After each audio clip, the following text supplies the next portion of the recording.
You beat us, caged us, turned us against each other. And still we rose. I created order.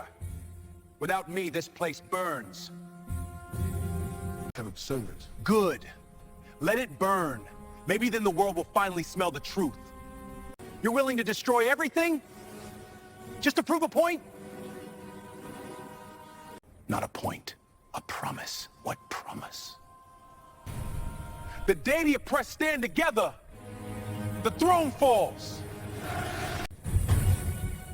What have you done? I didn't start a riot. I ended your reign. Go back to where you came from, one inmate shouted as the others laughed, circling him like wolves. The man stayed calm, his hands steady even though his eyes held years of pain. I came from hell, he said softly, and I survived it, can you? The yard went silent, because the most feared killer in the prison just stepped forward and bowed to him. No one understood why. The guards froze. The bullies backed away. But the man, Elias, just stood there like he had seen monsters darker than any prison wall. The inmates began whispering his name, curious and afraid. Who was he? Why didn't fear touch him? Later that afternoon, the yard buzzed with rumors. New inmates tried to talk to Elias, but he stayed quiet, watching everything. He noticed things others ignored. The guard who kicked the weaker prisoners, the gang leader who controlled food, the old man coughing blood in the corner with no medical help. This wasn't just punishment. It was a system built on cruelty. Elias didn't speak, but trouble always found him. One day in the cafeteria, a group blocked his path. "You think you're special?" one of them hissed. Elias didn't move. "Move," he said simply. The tray in the inmate's hand hit the floor. Everyone stood. A fight was coming. Instead of swinging, Elias stepped closer and whispered something. The inmate's face went pale. He stepped aside without another word. The whole room stared. "Why does he scare people just by talking?" someone muttered. "What did he say?" another asked. No one knew, and that made him even more dangerous. That night, Elias sat on his bunk while his cellmate Marcus tried to figure him out. "You don't act like you belong here," Marcus said. "What did you do?" Elias didn't answer. Instead, he asked, "Why are the weak treated worse than the guilty?" Marcus frowned. "Because power runs this place." Elias looked up. "Then maybe power needs to change hands." The next day, the guards dragged a quiet, skinny inmate across the yard and slammed him to the ground. He begged for mercy. Everyone watched, but no one helped. Fear chained their feet, except Elias. He stood and walked toward the guards. The yard gasped. The guards turned confused. "Sit back down," one barked. Elias didn't stop. The guard shoved him hard in the chest. Elias didn't fall. The air turned ice cold. He stepped closer until the guard's hand trembled on his baton. "If you hurt him again," Elias said quietly, "you'll regret it." The guard smirked. "Try to act brave." "Who do you think you are?" Elias leaned in. "The reason your boss can't sleep at night." The guard froze like he'd seen a ghost. He backed away without another word. The inmates stared in disbelief. Who talks to a guard like that and survives? That evening, the most feared people in the prison, the gang leaders, the killers, the lifers, sat together in the shadowed corner of the yard. They didn't agree on anything. But tonight, they agreed on this. Elias was dangerous. Not because he was violent, but because people were starting to follow him. Hope was more dangerous than fists. "He's going to start something," one leader growled. "We end him before he does." They planned to corner him in the laundry room. No cameras, no witnesses. One chance. One kill. Night fell. The trap was set. But when they entered the laundry room, Elias was already there, standing in the dark, waiting. He didn't look scared. He looked ready. You want to know who I am? He said, stepping into the light. The door slammed shut behind them. And why your world is about to change. The door echoed like a gunshot as it locked behind them. Four of the most dangerous inmates stood in front of Elias, ready to tear him apart. But he didn't back away. He took one step forward, and somehow that felt more threatening than any weapon. You think you scare me? Snarled Rocco, the biggest of them. You walk around like you own this place, like you're better than us. Elias's eyes didn't blink. No, he said. I've just stopped letting men like you decide who I am. Rocco lunged, swinging hard. Elias dodged, but another inmate grabbed him from behind. A punch cracked against his jaw. Pain flashed white, but Elias didn't fall. He twisted free, slammed the attacker into the wall, and stood his ground again. He was outnumbered, bleeding, yet still calm. Why don't you fight back? One shouted. Afraid to show what you really are? Elias looked straight at him. You want the truth? He pointed at each of them.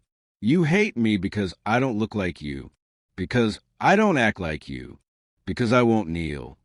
Rocco raised a metal pipe. In here we decide who kneels. Elias stepped into the strike instead of away from it. The pipe smashed into his shoulder, but he grabbed it with both hands and ripped it out of Rocco's grip. The room went silent. Elias tossed the pipe to the floor.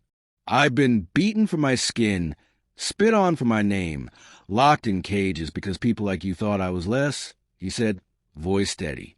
But I'm still standing. And I'm not the only one. The door clicked open. Dozens of inmates began filling the room, not to attack Elias, but to stand behind him. Black, white, Latino, Asian. Men who usually hated each other were now shoulder to shoulder. The leaders looked around in disbelief. What is this? Rocco growled. Elias wiped blood from his mouth. This is change. You think they'll follow you? Another scoffed. They already are, Elias said, because they're tired of being divided while the system crushes us all. A guard's voice barked from the hallway. What's going on in there? Boots pounded toward the door. Rocco panicked. They'll kill us if they see us together with him. Elias turned, staring straight at the hallway. Good, he said. Let them see. The guards burst in, batons raised. But then they froze. All the inmates standing together. No fighting. No chaos. Just unity. Power. One guard shouted. Back away from each other. No one moved. Elias stepped forward, bruised but unbroken. We're done being your entertainment. We're done being divided. You want to beat one of us. You go through all of us. The guards hesitated. This had never happened before. Then the warden arrived, furious. What is this rebellion? Who started this? Every inmate turned their eyes to Elias. The warden pointed. You. The room held its breath, but Elias didn't deny it. He looked the warden in the eyes and said slowly, I started at the moment I refused to hate like you trained us to. The warden's face went red. You think you're changing something? Elias stepped closer, fearless. I already did. The warden looked around, at the inmates of every race, standing united for the first time, at the guards unsure, the balance shifting. And for the first time, the warden looked afraid. The guards surrounded them, but none dared swing a baton. Something powerful had shifted in the air, something they couldn't control with threats.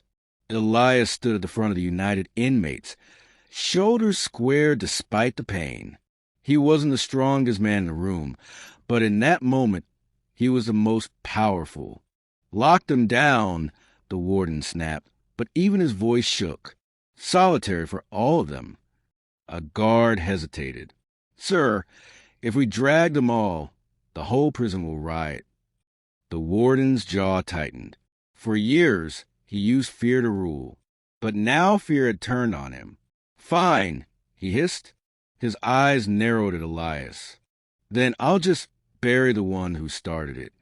He signaled 2 guards. Take him. The inmates tensed, ready to explode, but Elias lifted a hand, keeping them calm. It's okay, he said. Let them take me. No. Marcus stepped forward. They'll kill you.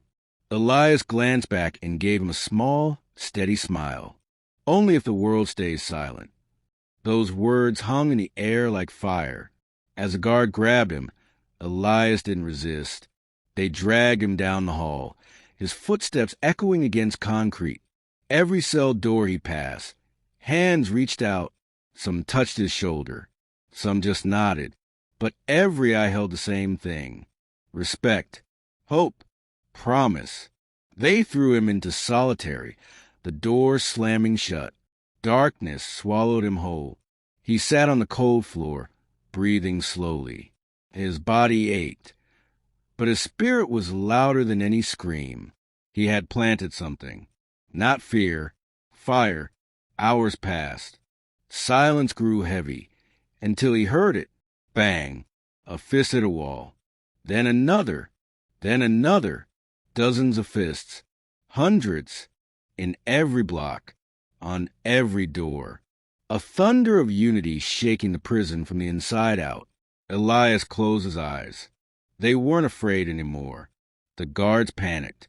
The warden stormed to the halls, shouting orders no one followed. The prison was no longer his. It belonged to the voices he tried to silence. The next morning, human rights lawyers, news reporters, and government officials flooded the gates.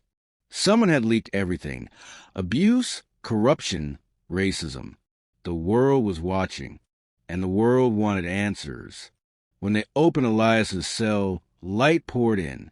He stood slowly, blinking at the brightness.